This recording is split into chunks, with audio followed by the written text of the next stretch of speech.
छत्रपती शिवरायांच्या नावाचा जयघोष केला आणि खऱ्या अर्थानं छत्रपती शिवाजी महाराजांना या ठिकाणी अभिवादन केलं।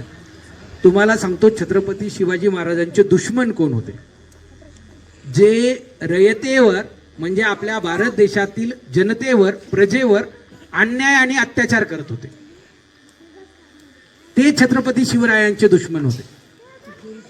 सत्तेसाठीचा छत्रपती शिवरायांचा संघर्ष नव्हता, तर अन्यायाविरुद्ध आणि परकीय जे लोक होते, जे भारतीय जनतेवर फार मोठ्या प्रमाणावर अन्याय अत्याचार करत होते, त्यांना माणुसकी नावाचा धर्म कळत नव्हता, अशा धर्मांध लोकांच्या विरुद्ध छत्रपती शिवाजी महाराजांनी युद्ध पुकारलं होतं।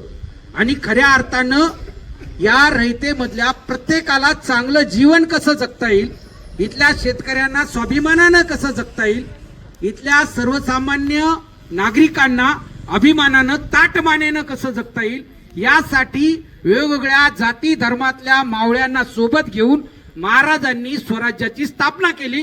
स्वराज्य म्हणजे काय? तर स्वतःचं राज्य, ज्या राज्यामध्ये प्रत्येकाला असं वाटेल की हे राज्य दुसरं कुणाचं नसून हे माझं राज्य, त्याला म्हणायचं स्वराज्य। रयतेला प्रत्येकाला वाटत होतं, मग कुणी असेल, एखाद्या छोट्या जातीतला असेल, छोट्या धर्मातला असेल, त्या प्रत्येकाला, प्रत्येक महिलेला, प्रत्येक पुरुषाला, प्रत्येक बालकाला, प्रत्येक अबालाला, प्रत्येक वृद्धाला या ठिकाणी छत्रपती शिवाजी महाराजांनी असं दाखवून दिलं की हे राज्य दुसरं कोणाचं नसून हे माझं राज्य आहे। म्हणून छत्रपती शिवाजी महाराजांनी निर्माण केलेल्या राज्याला स्वराज्य असं म्हटलं जातं। आणि असं राज्य या ठिकाणी जगामध्ये कोणत्याच राजानं केलं नाही। राजेशाही ही फक्त राजापुरती मर्यादित असायची, राजेशाही ही राजांसाठीची असायची, पण लोकराज्य निर्माण करणारे पहिले राजे होते ते म्हणजे छत्रपती शिवाजी महाराज। म्हणून आपण स्वाभिमानानं या ठिकाणी छत्रपती शिवाजी महाराजांना मानतो।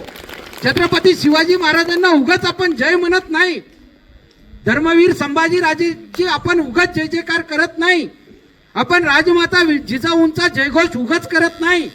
त्यांनी स्वराज्य निर्माण करणारा पुत्र दिला, त्यांनी स्वराज्य राखून ठेवणारा एक नातू दिला, त्याच्यामुळे आपण जिजाऊंची जय म्हणतो। कळालं तुम्हाला? म्हणून या ठिकाणी स्वराज्याचा अर्थ तुम्हाला जर माहित करून घ्यायचा असेल तर समजून घ्या, प्रत्येकाला ज्या राज्यामध्ये असं वाटतं की हे कुठल्या राजाचं राज्य नसून हे राज्य माझं आहे, त्याला स्वराज्य असं म्हणायचं। जोरात टाळ्या वाजवा। जगामध्ये असा कुठलाच राजा नव्हता ज्याच्या राज्याला लोक स्वराज्य म्हणत होते। त्याला म्हणायचे ह्या राजाचं राज्य, त्या राजाचं राज्य, त्या राजाचं राज्य। मुघलांचं राज्य मुघलशाही, निजामांचं राज्य निजामशाही, आलं का लक्षात? पण महाराजांचं राज्य हे काय होतं? स्वराज्य होतं, लोकराज्य होतं, लोककल्याणकारी राजे म्हणून छत्रपती शिवाजी महाराजांना ओळखलं जायचं। म्हणून महाराजांना पुन्हा एकदा विनम्र अभिवादन करतो आणि थांबतो। जय हिंद, जय भारत, जय महाराष्ट्र। छत्रपती शिवाजी महाराज की, छत्रपती शिवाजी महाराज की, छत्रपती संभाजी महाराज की, छत्रपती संभाजी महाराज की, राजमाता जिजाऊ की, राजमाता जिजाऊ की। धन्यवाद।